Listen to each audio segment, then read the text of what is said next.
Okay, what's my dream last night? Now, I recorded this yesterday, but it kind of went into the other handphone and lost. And maybe this is kind of a repeated dream. And I thought it was important because it's repeated a few days. What's the content of this dream? There was a certain setting, and it was in such a way that it made it difficult for me to put a reminder to myself. For me to have a reminder of myself, there has to be a spontaneous reminder. And a reminder that is automatic and coming from the screenshots will not work for me because it's got kind of delayed effect, no matter how. It's part of the setting.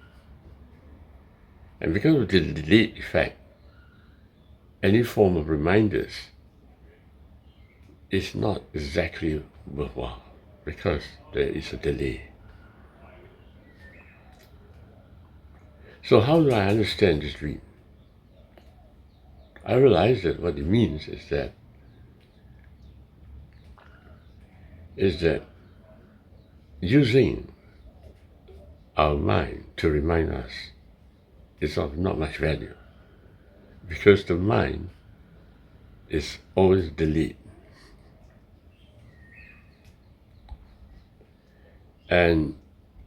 And this is because the mind is a mind of God and it's space-time. And it's received into the person. And it's a delayed event. It is based on a time, it's also based on space, relative to those very important factors. So no matter how you talk to another person, trying to find a congruency between them, you cannot. And that's because my space-time is never the same as his space-time. That's the one. My space-time with myself is never the same as the space-time that I have with myself in a moment later. In other words, there is no oneness. In other words, there is no solution because the reminder is coming from a delayed space-time. And because of the lack of solution, we tend to blame the whole world for it. Meaning that we say that this friend of ours is not really understanding what I'm saying. We are saying that I have the proper solution and he isn't getting the solution. The reason why we say I have the proper solution is because that solution that was proper was only in that space-time. And only I can have the nearest revelation to myself from the space-time because I'm very near to my space-time, but not exactly. But anyone else will not match with my needs. Neither will the words that I speak a few days ago really match with me. The David Chu A is not the same as the David Chu B. So how do we solve this problem? To solve the problem is to be always aware of the space-time from the nameless presence. I must not react to the world using my talks. I must react to the world only as a nameless observer the space-time.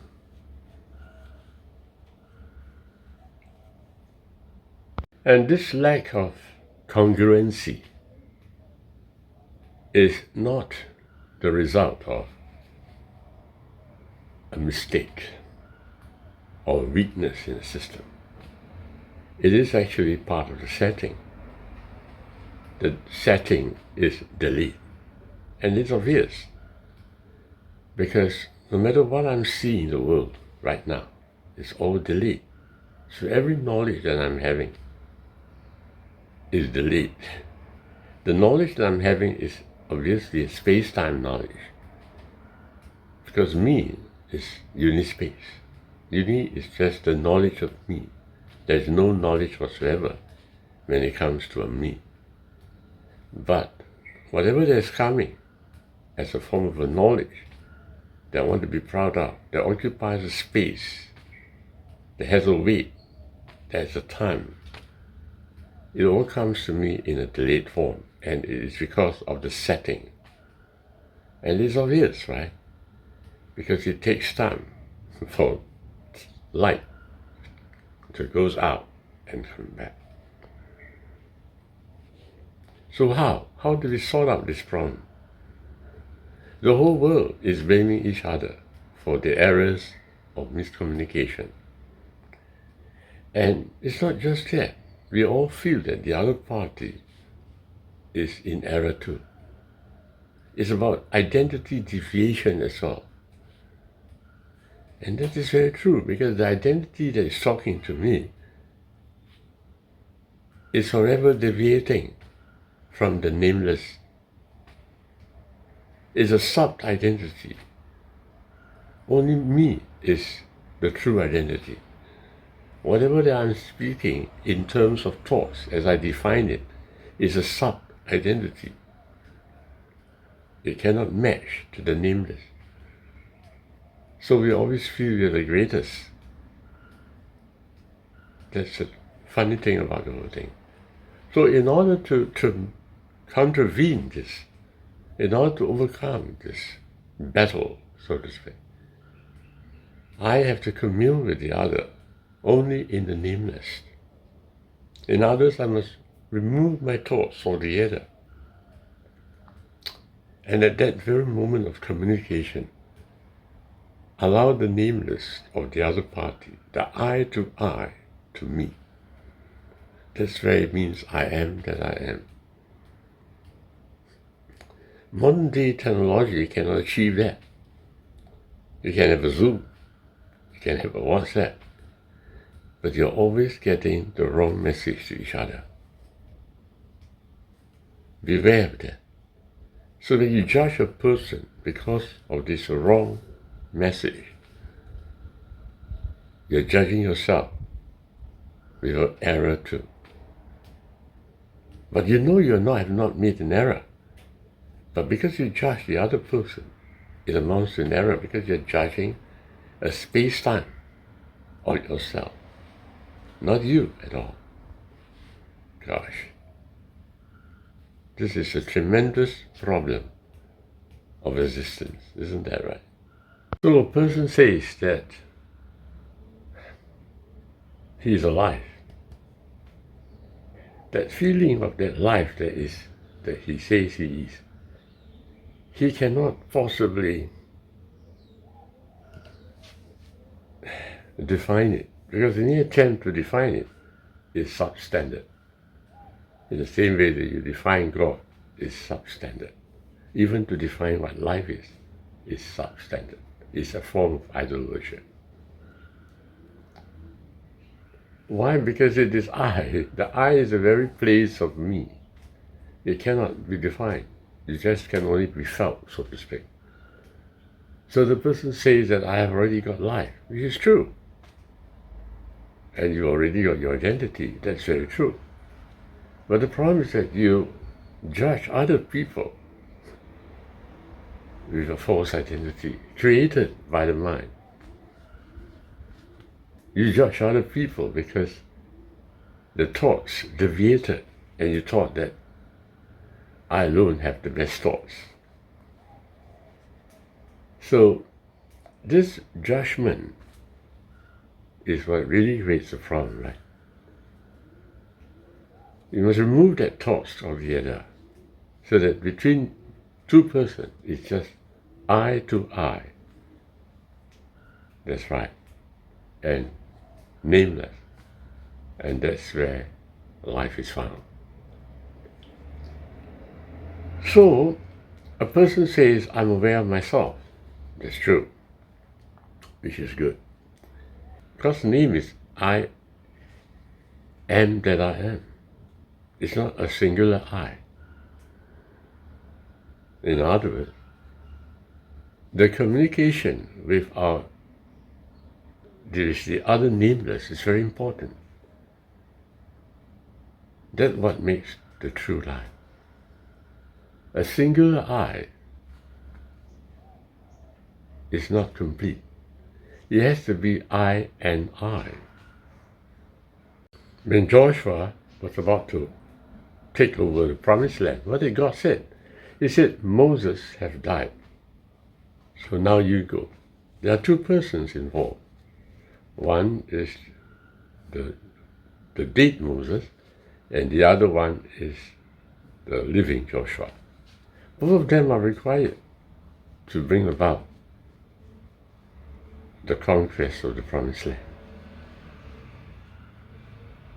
I mean, why did God make this universe with so many people around? It's not that there should be division, but rather that it's necessary for the I and the I to commune as one. Adam and Eve was not complete until the day when Adam could say, this is flesh of my flesh, bone of my bone. Then Adam became one flesh. What did God say about himself? He said, I'm the Lord, your God. There's a duality involved here.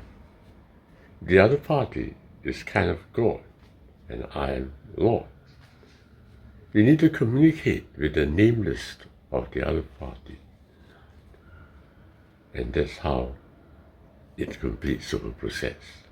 But there's a very important point which I cannot dismiss from this dream. The dream is trying to tell me that I always reminded myself of me. And this reminding of myself of me is always taking effect from the thinking process, reminding me of my presence. And this thinking process itself, reminding yourself all the time, is going to cause problem because it's delayed, as I said. So whatever thoughts, whatever me that is coming to me to remind me of me is a delayed effect. And that's why it creates a whole lot of problems for the man. The man is not happy with himself because he couldn't get to the place of himself. He's always getting to the place of his space-time.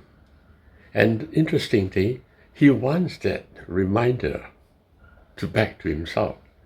And how do you get it? He gets it from space-time instead of the nameless of the other party. This is suffering.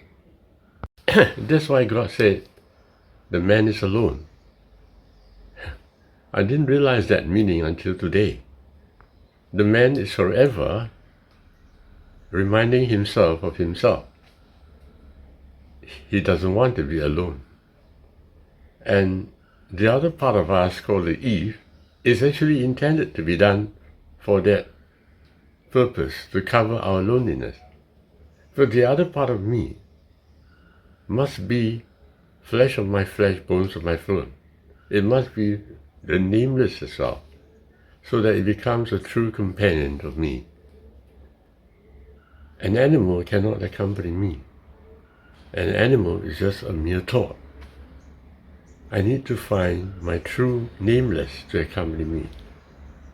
And that's how I can eradicate that loneliness. Wow, I didn't see it this way before.